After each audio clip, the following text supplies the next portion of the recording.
Revelation chapter 8, verses 6 to 13, to Revelation chapter 9, verses 1 to 21.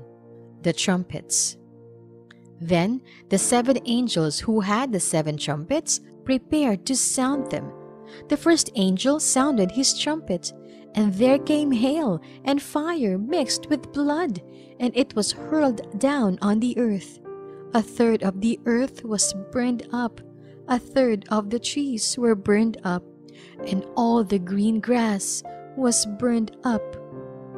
The second angel sounded his trumpet, and something like a huge mountain, all ablaze, was thrown into the sea. A third of the sea turned into blood. A third of the living creatures in the sea died, and a third of the ships were destroyed.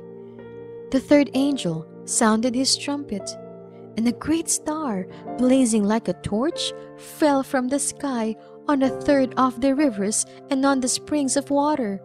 The name of the star is Wormwood.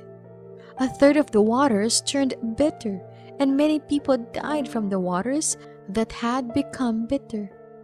The fourth angel sounded his trumpet, and a third of the sun was struck, a third of the moon, and a third of the stars, so that a third of them turned dark.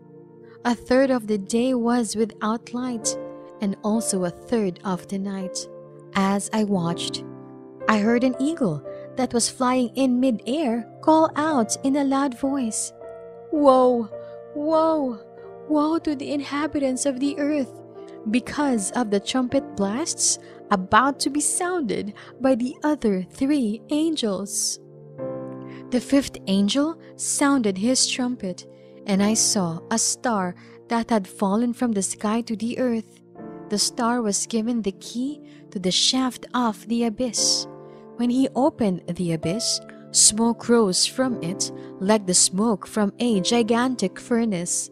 The sun and sky were darkened by the smoke from the abyss, and out of the smoke locusts came down on the earth and were given power like that of scorpions of the earth. They were told not to harm the grass of the earth or any plant or tree, but only those people who did not have the seal of God on their foreheads. They were not allowed to kill them, but only to torture them for 5 months. And the agony they suffered was like that of the sting of a scorpion when it strikes. During those days, people will seek death, but will not find it. They will long to die, but death will elude them. The locusts looked like horses prepared for battle. On their heads they wore something like crowns of gold, and their faces resembled human faces. Their hair was like women's hair, and their teeth were like lions' teeth.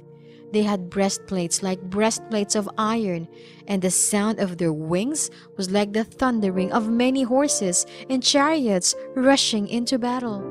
They had tails with stingers like scorpions, and in their tails they had power to torment people for 5 months. They had as king over them the angel of the abyss, whose name in Hebrew is Abaddon, and in Greek is Apollyon, that is, destroyer. The first woe is past. 2 other woes are yet to come.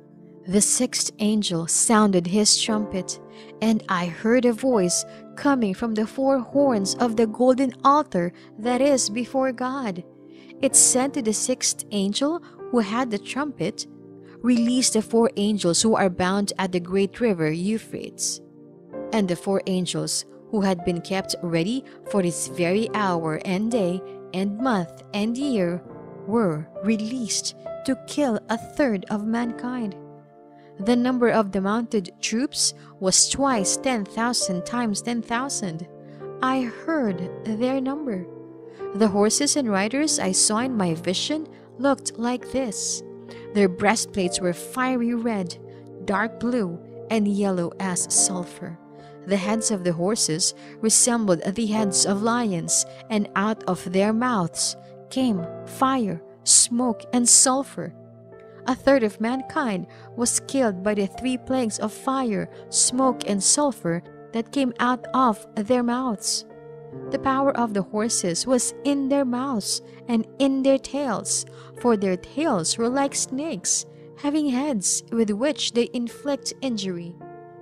The rest of mankind, who were not killed by these plagues, still did not repent of the work of their hands. They did not stop worshipping demons and idols of gold, silver, bronze, stone, and wood, idols that cannot see or hear or walk. Nor did they repent of their murders, their magic arts, their sexual immorality, or their thefts.